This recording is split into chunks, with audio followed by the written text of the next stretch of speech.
Today's workshop is Genetic Connections, Introduction to Genetics, Red Flags and Resources, Part 2. I'm excited to introduce you to Ashley Michaud, who is the Genetic Navigator for Vermont Family Network and the mom of a 6-year-old living with a rare genetic condition. Genetic Navigation is a family support that aims to provide guidance, resources, and assist families accessing genetic services or living with a genetic condition. Genetic Navigation is an initiative that began in the Mountain States Regional Genetic Network and through the support of the New England Regional Genetic Network. Ashley completed the 8 hours of training to bring this resource to Vermont. Thank you for joining us today.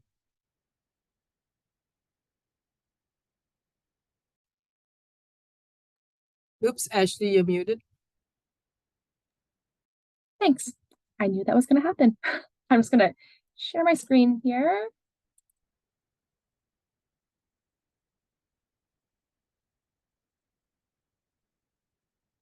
And we will get started. Great. Good morning, everyone, and welcome back to the second session of Genetic Connections for Families. As Karen has said, if you've missed the first session, it's on our YouTube page, so please go back and check it out. Just a note that today's portion of the second part of this training, it's really directly taken from the Mountain States training that Christy Weiss put together last year. This seems a bit more geared towards early intervention providers, but still very relevant for families or caregivers who are watching this. And just as a reminder, the original training was funded by HRSA. If you want more information, you can check out HRSA.gov, and we're very grateful for their support to be able to provide trainings like this. There is Christy's contact information and a link to get to the Mountain States website. They've got a plethora of information there for you to check out if you're interested.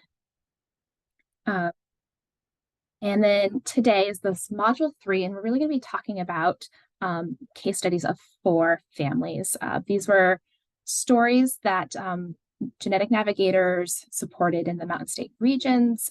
They all happened during that early intervention time period, and they involve a variety of genetic conditions. I think it's just important to note that just because these stories focus on that birth to 3 age group, it doesn't limit the knowledge to that this information and the concepts applied are really applicable at any stage of development. So the learning objectives today is you're going to be able to identify some examples of families whom early intervention providers might be able to refer to genetic navigators, or within your own family, look for those red flags that might necessitate a referral. And then you're also going to be able to show why genetic consultation or genetic testing might be helpful for a family. This is just our agenda for today. We're going to go through 4 different families, one with a genetic diagnosis at birth, and then an undiagnosed developmental delay, developmental regression, and then hearing loss. So with that, let's meet our first family, our family story number 1. And this is the Wynn family. The Wynn's son, Eric, was diagnosed with Down syndrome before birth at a 20-week ultrasound. And then at a year of age, they are referred to early intervention for some developmental delay concerns. So mom is concerned that something else is going on, and she kind of keeps getting the runaround that it's all related to the Down syndrome diagnosis. But mom's really concerned because she's seeing this waxing and waning of milestones, and she's just curious about some further exploration and if something else is going on. It doesn't quite feel like that Down syndrome diagnosis is fitting this.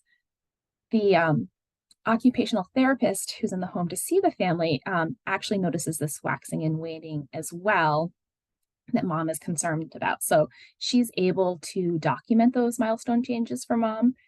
And as we're going to kind of learn throughout today, this type of documentation can be really important in getting that referral to genetics. And as well as in this case, mom is also referred to the MSRGN's regional genetic navigator. The OT had taken a training similar to this one, so she knew of that resource and was able to connect the family there so that they had a place to go for some support and questions through this process. So the mom and the genetic navigator, they connect and they're able to prepare for an upcoming primary care appointment. They work together to identify what mom's biggest concern was, and that was ruling something else out, another metabolic or genetic condition. And then, the navigator works to help mom with that, prepare for that conversation. Mom goes to that conversation, and it results in the primary care provider actually providing a referral to a genetics clinic. And then that clinic then pursued some additional testing. The results of that testing revealed a treatable genetic metabolic condition that was responsive to some nutritional treatment. So I believe what they found was related to a condition related to a B12 deficiency. So that deficiency was causing those waxing and those waning of skills. And once B12 was administered, the acquisitions of those milestones became steady once again. It was just, a great way to, the mom followed her gut, was able to get some advocacy support, and then, had, in this case, a treatable solution for them. Moving on to family story number 2. This is the undiagnosed developmental delay.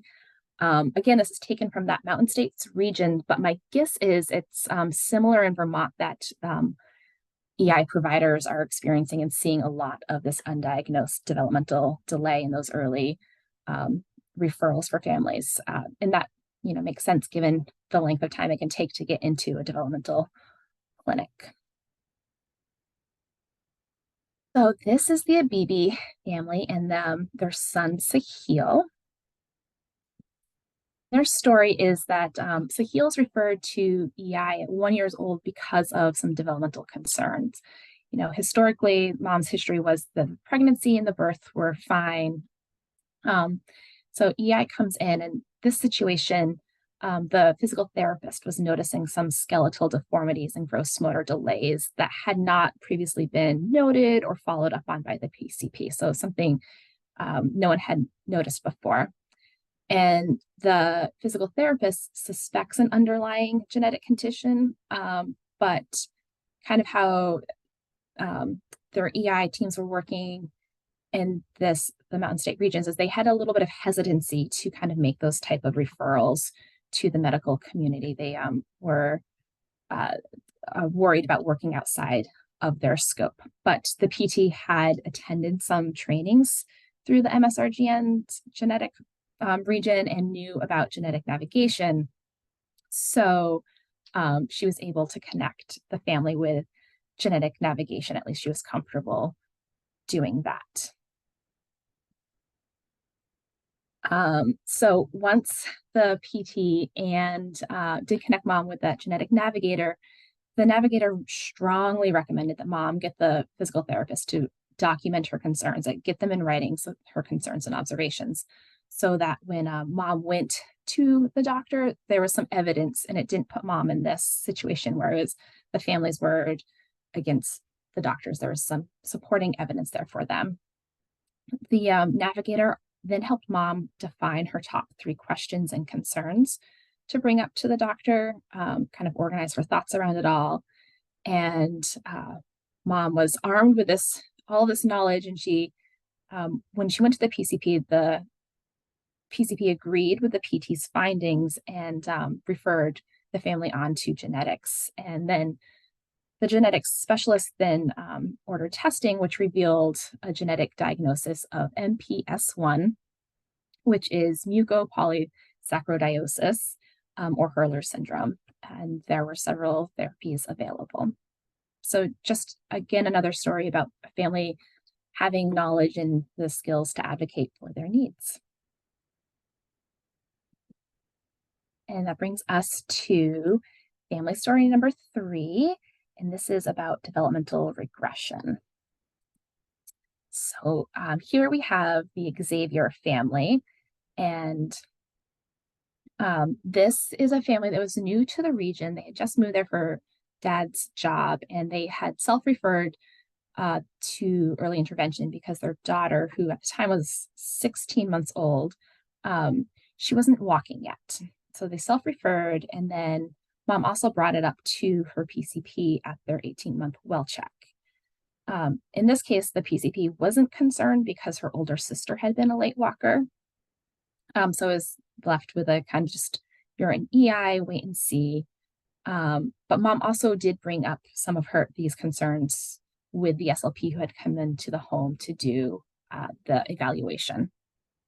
So a few days after this well check, Alexa had stopped crawling and babbling. And then a week later, when the EI team was in the home, they also noticed this continued regression of skills. And so they really encouraged mom to reach out to her primary care doctor as soon as possible. At the same time, because they had had this information about the red flags handout and regressions being a red flag, they also connected the family with a genetics navigator. So they kind of were doing lots of things at once. And in this case, dad had contacted the after hours primary care who wanted the family to go to the emergency department to rule out some seizures, and which they did, and kind of concurrently corresponding with the genetic navigator. So when they followed up with the genetic navigator later that night, dad said seizures are ruled out, but there was some blood work that came back and it was concerning for this genetic metabolic condition. And so dad was like, we got into see a quick genetics appointment that we need to get ready for. And I just want to kind of pause and note here that we know typically waits to see a genetic specialist can be really lengthy, but they do have these urgent appointments if a newborn screening comes back flagged for a potential genetic condition, or in cases like regression, that's a huge red flag for genetics. They do have these urgent appointments available, so you can kind of just kind of keep that in the back of your mind. So what the genetic navigator is able to do for the family here is they're able to talk through and prioritize, again, their questions and concerns, but she's also able to give them a video and talk to them about what to expect during a genetics consultation. So the family felt prepared for that. I know going into these type of appointments can be really overwhelming, and then having someone give you that lay of the land and an opportunity to kind of collect your thoughts and organize the information that you need can be really beneficial. And the outcome of this story is that there ends up being a diagnosis of a rare genetic condition that can cause autism. So for Alexa, with continued EI and some intensive therapy, she's able to regain those lost milestones. And as you can imagine, having that information in such a timely manner was key to being able to get into those intensive therapies that she benefited from. And had things gone on and delayed longer, there'd probably been more regression and harder to maintain and make up those milestones.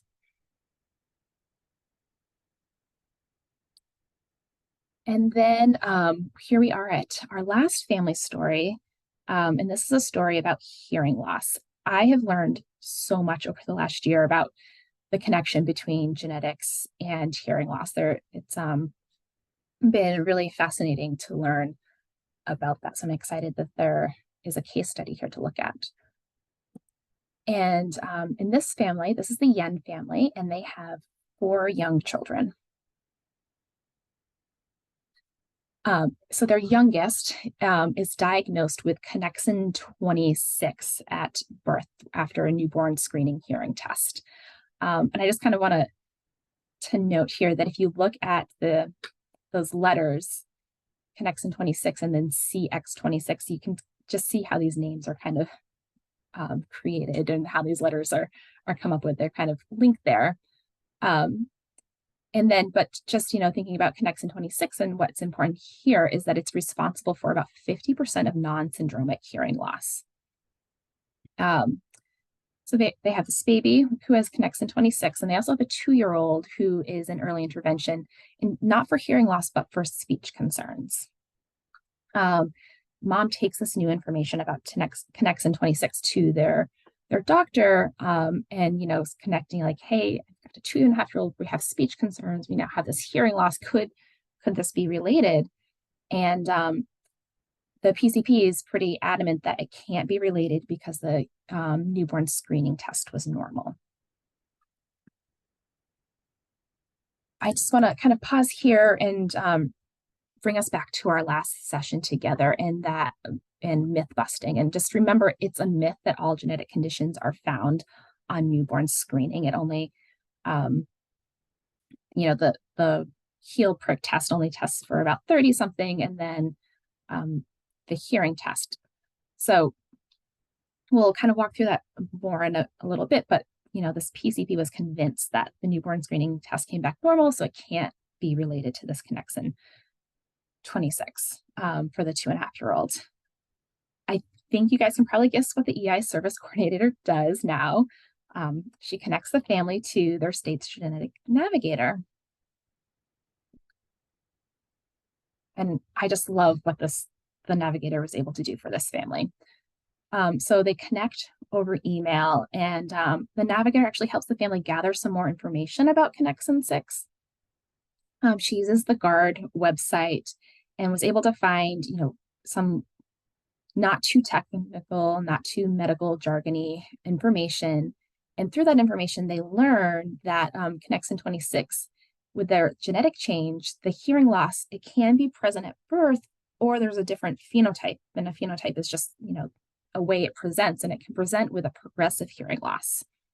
And with that progressive phenotype, you wouldn't necessarily show up on the hearing screening done during the newborn screening. So, the family has this information, and then the Navigator also really encourages the family to advocate with their pediatrician, at least for some audiological testing to get done, because you can't necessarily know someone's hearing status just by looking at them.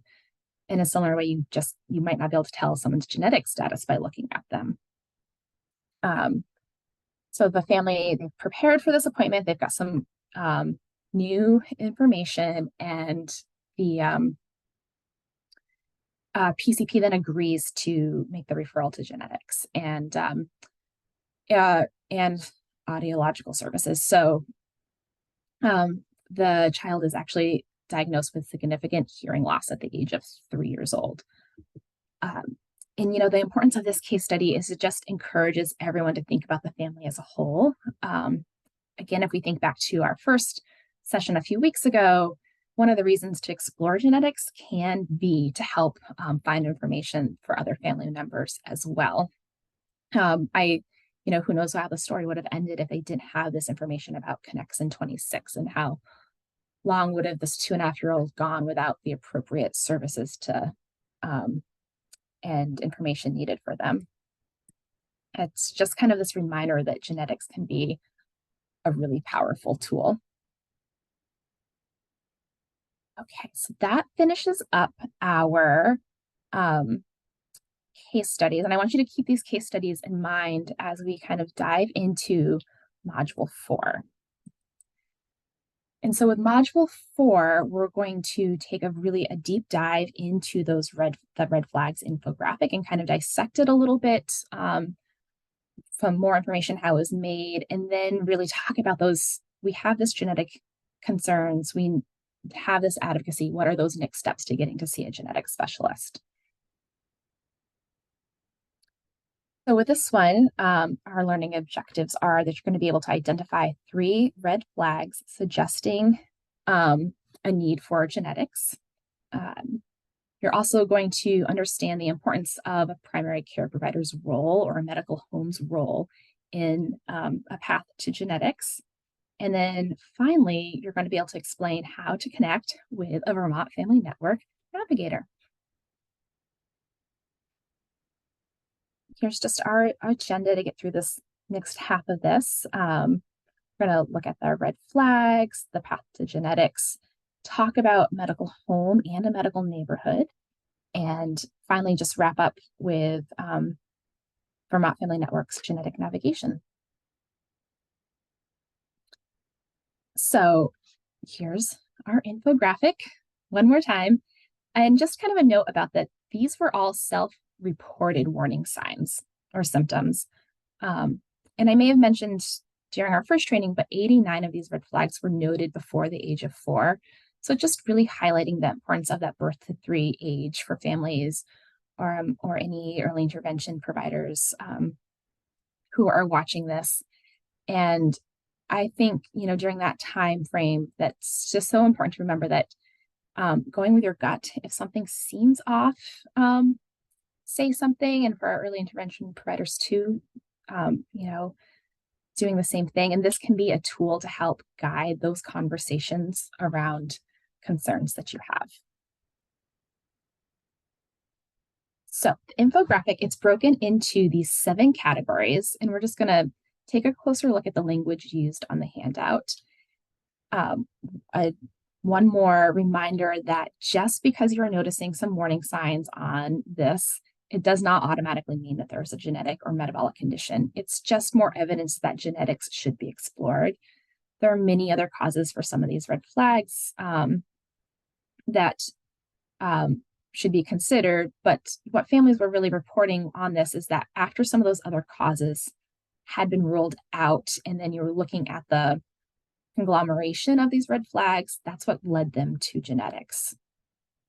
And as we're going to talk about a little bit more, working with and consulting with the family's doctor is essential so that some of those other conditions can be ruled out or considered, and you can get to genetics if you need it. So the first red flag is developmental delay. And how this infographic is actually organized is it's organized from most reported to least reported. So the top of it, developmental delay, was the most reported signs and symptoms. And again, this was family reported on a survey that was done in 2021 in the Mountain States region.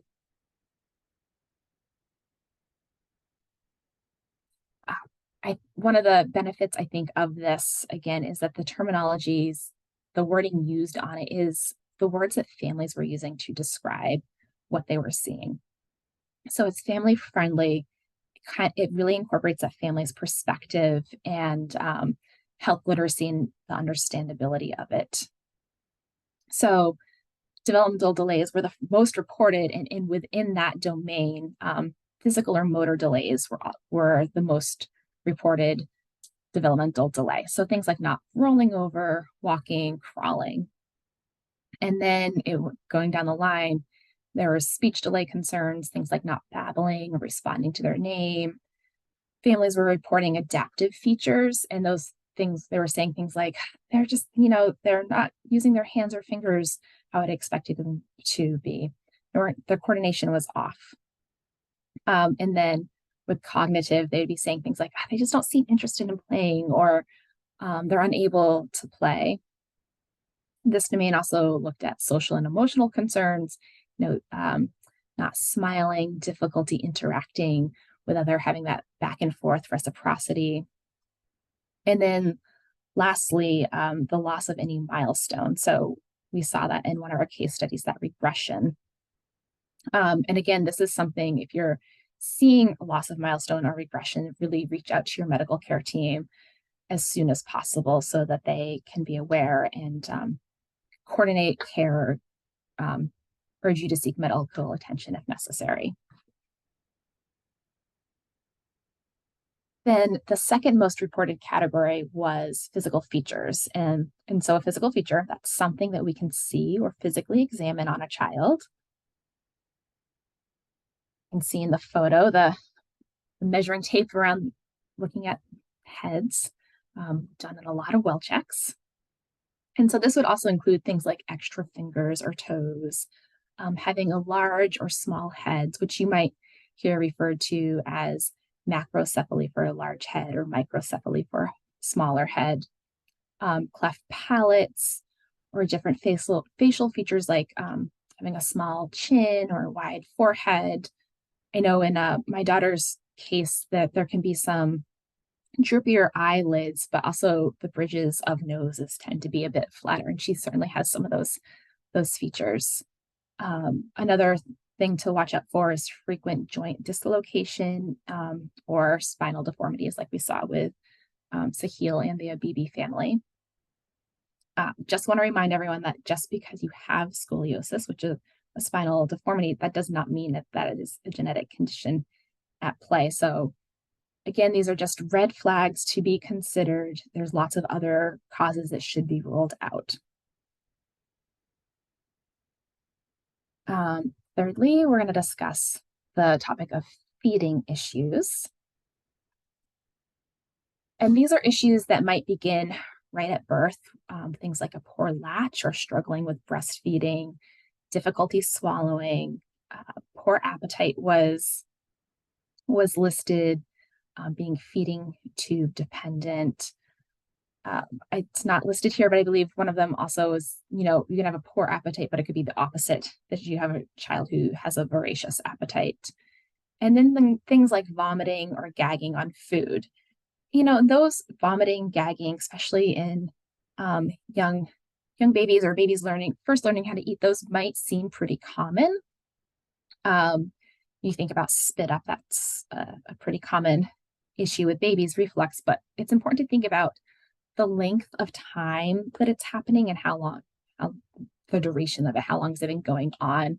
And so if you look at that and then think about, are there any other red flags being observed that might have this kind of unexplained etiology, then, you might want to start thinking about genetics. So it's really just looking at the bigger picture of things.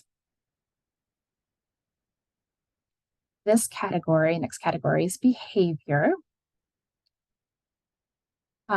So you're going to see that autism is listed at the top of this red flag. And there was a lot of conversation with the work group who conducted the survey and then was putting together this infographic. And, some thought that, autism it's a diagnosis unto itself. So they were concerned it didn't quite fit as a red flag on here. But there were some other people who felt really strongly that autism kind of was being used as a catch-all, even though that diagnosis was not explaining all of the red flags or symptoms that they were having. And so because of that, it really was delaying them getting to see the genetic specialist in the right treatment or care for their child. And so they decided to end up putting it on there. Some other red flags include things like repetitive movements, constantly being upset or kind of crying excessively, and lack of eye contact. When I think of lack of, probably many of us think of lack of eye contact, and we might relate that back to autism spectrum disorder. But I just want to caution you to think a little bit more broadly. I know for our family, lack of eye contact was something we certainly saw, and that was kind of what got us to bring up some developmental concerns right away at around 2 months. And this really, she ended up being diagnosed with delayed visual maturation, which is the brain's ability to kind of interpret what you're seeing. So her vision issues really had nothing to do with that kind of those social skills that she was developing. It was really a neurological condition. So just want to encourage all of you to kind of keep an open mind when thinking about some of these things and not connecting them to maybe more well-known issues. So some other concerns would be, difficulty in daycare, school, social settings. They also listed another diagnosis, ADHD, both impulsive and hyperactive behaviors. There's reports of being easily distracted. And then one of the other more common ones was having a high-pitched cry or tone of voice. I believe there was a lot of different things that were reported under this behavior category. That brings us to failure to thrive. And what Mountain States learned, and then probably if any of professionals are watching this, that failure to thrive is a pretty common term that you're familiar with, but for families that it wasn't something that they were super familiar with. And so when they were describing failure to thrive. They were using more descriptive words and they didn't know necessarily to connect it to failure to thrive. So families would say things like, my baby's they're slow to grow, or, they have a hard time gaining weight. They would talk about energy levels and their child fatiguing really quickly, or they're gaining weight at a much slower rate than other children. And then another common thing you might hear that's not on this slide and probably hear from your pediatricians is kind of falling off that growth chart. And so what that kind of means is that if your child's trajectory for weight gain is kind of consistently at like something like the 25th percentile, let's say, and then all of a sudden they've dropped down to the 10th percentile and they're not bouncing back up, or they're continuing this downward trajectory, that's something that they would call falling off their growth chart.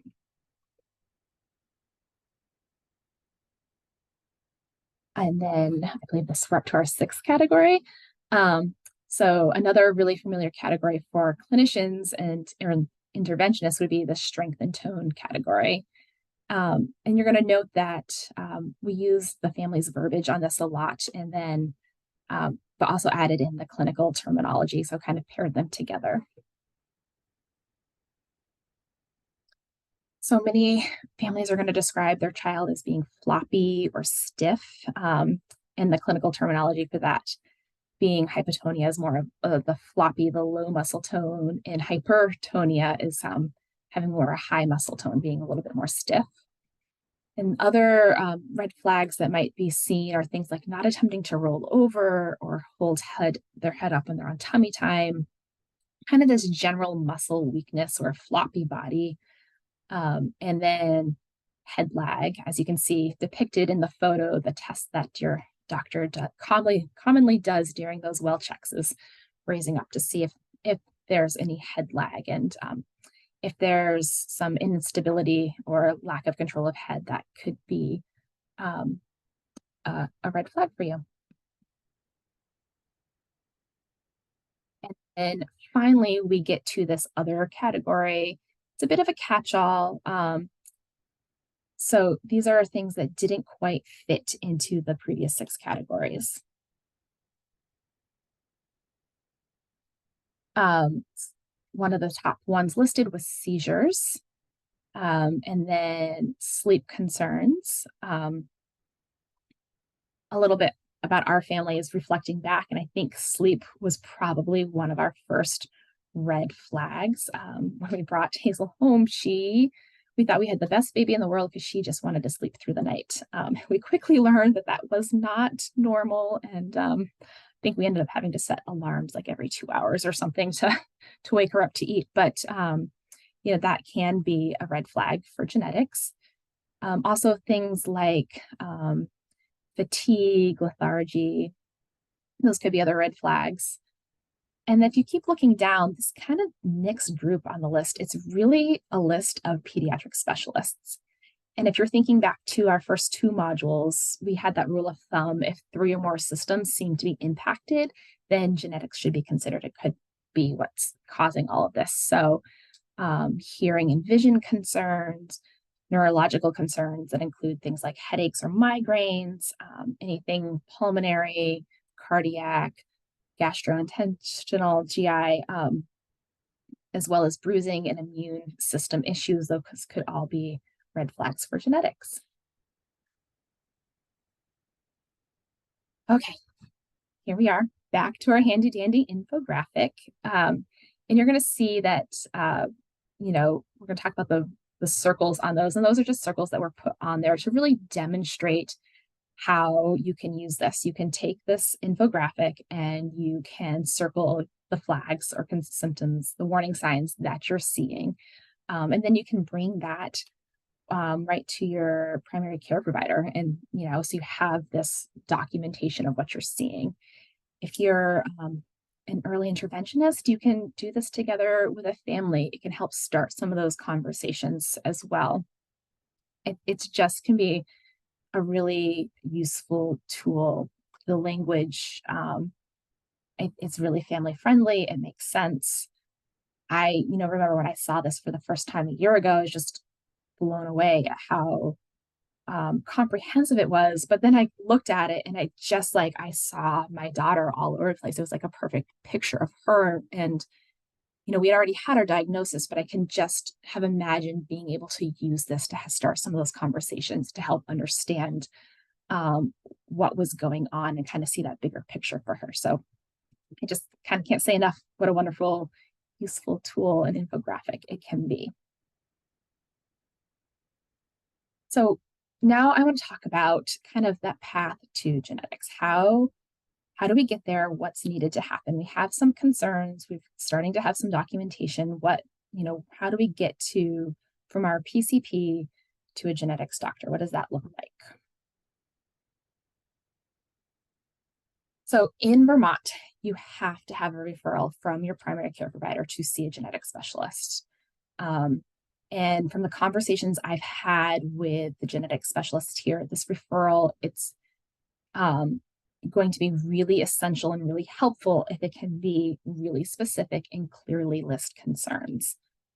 This documentation, it's really important to have. They're going to want to know what things have been ruled out, what your doctor's concerns are. And so you can kind of see easily why something like the red flags infographic could be really helpful to kind of organize those thoughts and concerns. Another huge piece of this documentation is that people like early intervention providers or daycare providers or anyone who's interacting with a family, their notes and observations can go a long way with this too, to share with the medical teams. It kind of helps to build that full picture. And lastly, let's not forget about the Genetic Navigator. So, a Genetic Navigator can be really helpful in supporting the family through this process as well. I don't want it to, doesn't have to be on any case manager coordinator to help to find this information and support families through genetic process. We're lucky enough to now have this in the state that there's someone here, me, who can help a family through this.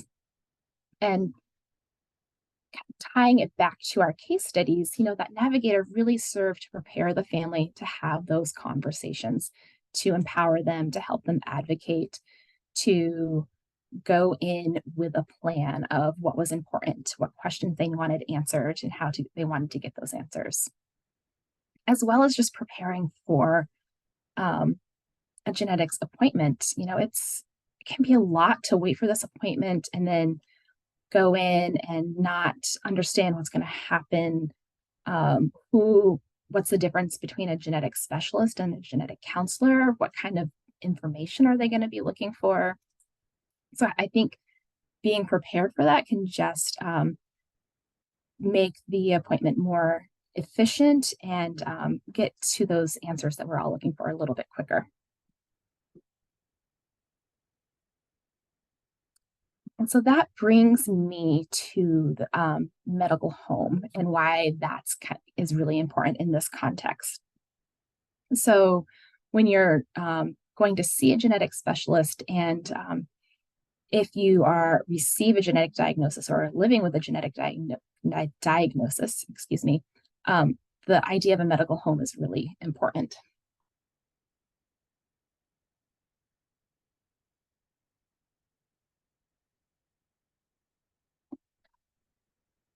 So medical home, what is it? So this is the concept that is really family-centered care. The family and the primary care provider are the center at the hub. And the benefits of having a medical home is, having really comprehensive care that facilitates these relationships with the medical community. It's the idea that we're going to produce higher quality care with some improved cost efficiency. I know for our family, our medical web is pretty extensive, between having a variety of specialists having care at 2 different facilities in 2 different states. Things like, multiple DME providers, having to have specialty pharmacies, going through yearly imaging and lab testing. all of those things, that's a lot. And it's the more connected and involved our primary care is, we've learned the better outcomes that we have, the smoother it is for our family. And I just want to take this concept of this medical home one step further and think about it as a neighborhood. I hear from families, and having our own lived experience is that finding community is challenging. Living with a rare genetic condition, medical complexities, it can be lonely at times. So I feel like this medical neighborhood concept is really helpful because it includes so many other people that a family might already have connections to outside or need connections to outside of the medical community. And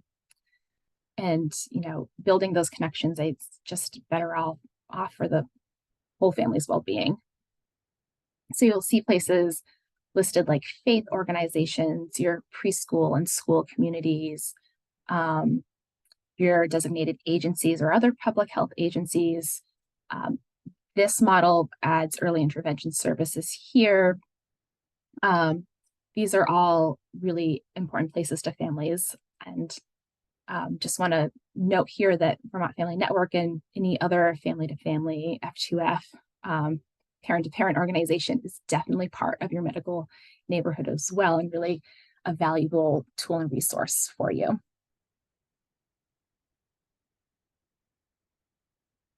So now, just to kind of recap this idea of the medical home, the last thought I kind of want to share with you about this is how important this structure is to have in place when you're getting a genetic diagnosis.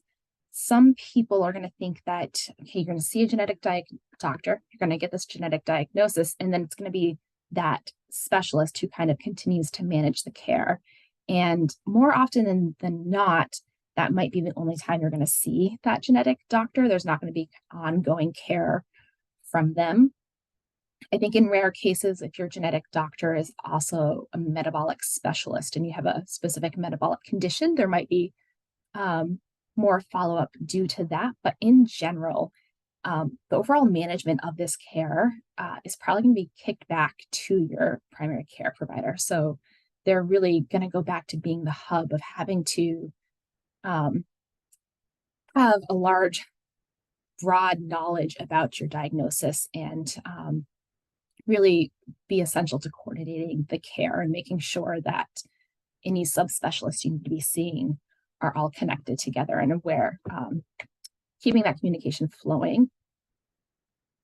And also, as many of you probably know, that wait to see a genetic specialist can be very long. And, with a shortage of genetic specialists and genetic counselors. So again, that just goes back to this idea that you're really relying on your medical home and your primary care to be essential to treatment throughout this. And so as we're kind of wrapping up here, I just want to talk a little bit more specifically about Vermont Family Network's genetic navigation and ways that you can connect with me. So in Vermont, I'm currently the Genetic Navigator. And as you heard from the first webinar, my family has this lived experience navigating getting a genetic diagnosis and going through a multitude of genetic testing. Along with that, I've also taken the Mountain States training that that was really essential in being able to provide a variety of resources that I can pass on to families and professionals when they're navigating the genetic world. I've been they've updated the training, so I've been going through that, and I'm learning about even more resources that can help connect families. I just learned about a 1-800 number to call and say, hey, this is my genetic diagnosis. I need some information and support. And they will gather that information for you. So you get to talk to a live person about that. And so in Vermont, as a result kind of this training, we're starting to build our own genetic resources library that people will have access to. We're going to be updating the website so that these resources are included there, as well as just kind of continuing to build that library. So there's some evidence-based research and some really good websites to go to get accurate information.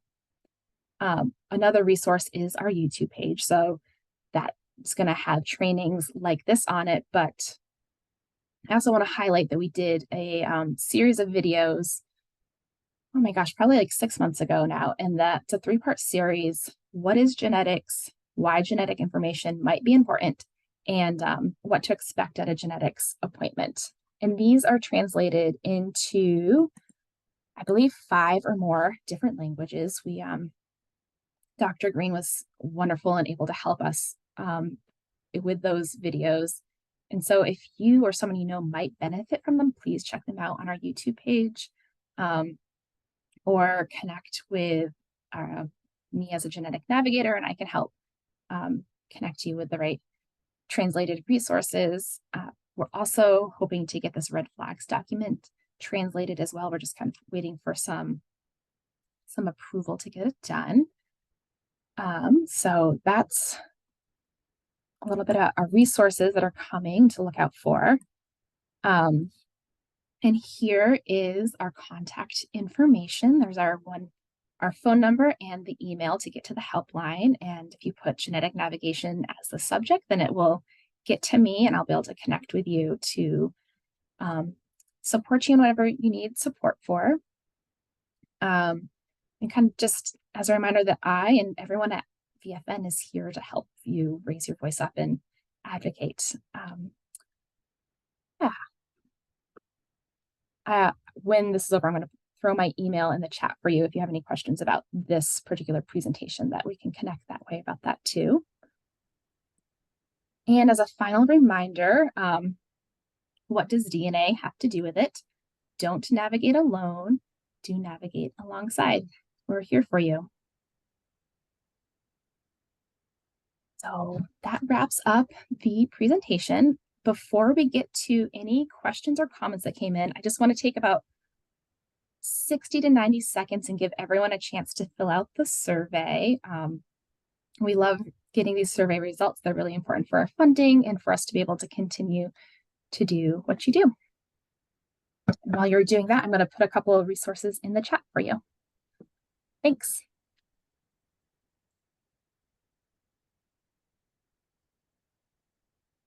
So you will see the link to the evaluation in the chat. And as Ashley said, we'll give you a little time to actually fill it out.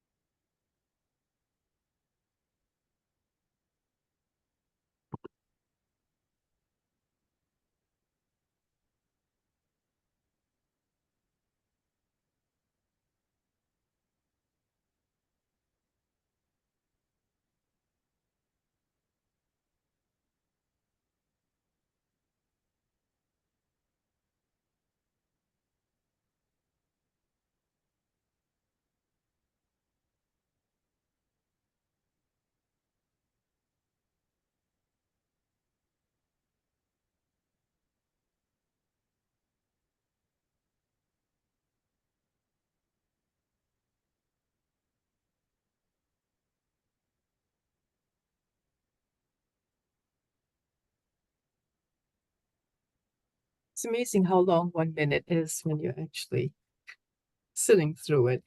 So are there any questions that folks would like to put in the chat? Or feel free to unmute yourself.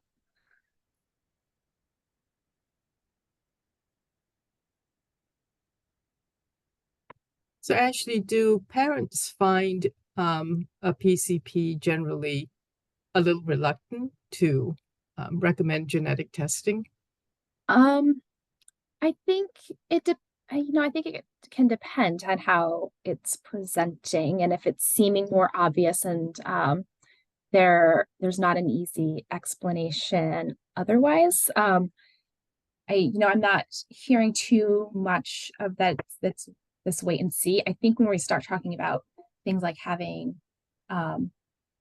autism and then looking at a further genetic diagnosis, or ADHD and a further genetic diagnosis. That's where it gets really, families really have to come prepared to have those conversations and have some more information gathered. I think that's why it's really important to work with people like EI providers or your school teams, and so there can be this bigger picture and how it doesn't quite fit a phenotype of autism, or there's something else going on. And I have heard a lot too around when you're looking at that 18-month, 24-month range, a lot of wait and see, like we saw with the Xavier family, that she's a late walker, we're just going to wait and see. And so that can be hard, that wait and see time period. And we do have some genetic resources available to kind of help monitor progress. And so what things you can do to while you're doing that wait and see time, or if you're not okay with that wait and see time, how can you advocate for something a little bit sooner? Because the diagnosis of autism, that itself is not a genetic diagnosis. Correct. And I'm not sure if you put up that resource Spark. Is that a resource that you have shared? I have not shared Spark. I'm just learning myself a little bit about Spark. I do believe if you see the UVM developmental clinic as part of their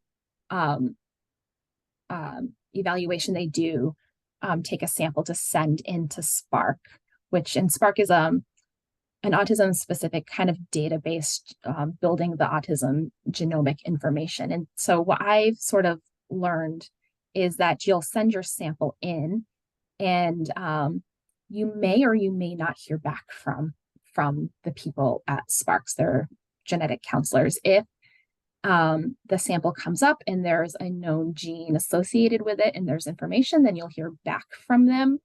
But if not, it could be years, it could be 5 years down the road. They finally have enough samples that this gene is now being classified as causative for autism. And that's when you will hear back. And it's my understanding that they're not really looking at other things outside of autism. So doing that is not going to necessarily catch another genetic or metabolic condition that's not related to autism. So it's very kind of what we consider a microarray of very specific testing. I will just share that we had our own family experience with Spark, and that we sent in the information that was requested. And you are right, it took a couple of years to come back. But in the meantime, we were able to get specific genetic testing. So we actually got the genetic diagnosis confirmed, because they both came back around the same time. So, yeah. So I would recommend that families look into Spark as well, since as you say, that is, you do wait, and also because it's at no cost to you. Correct. So it's a research organization, and they gather what they need, and then because you haven't paid anything, there's no requirement that they get back to you within a certain amount of time.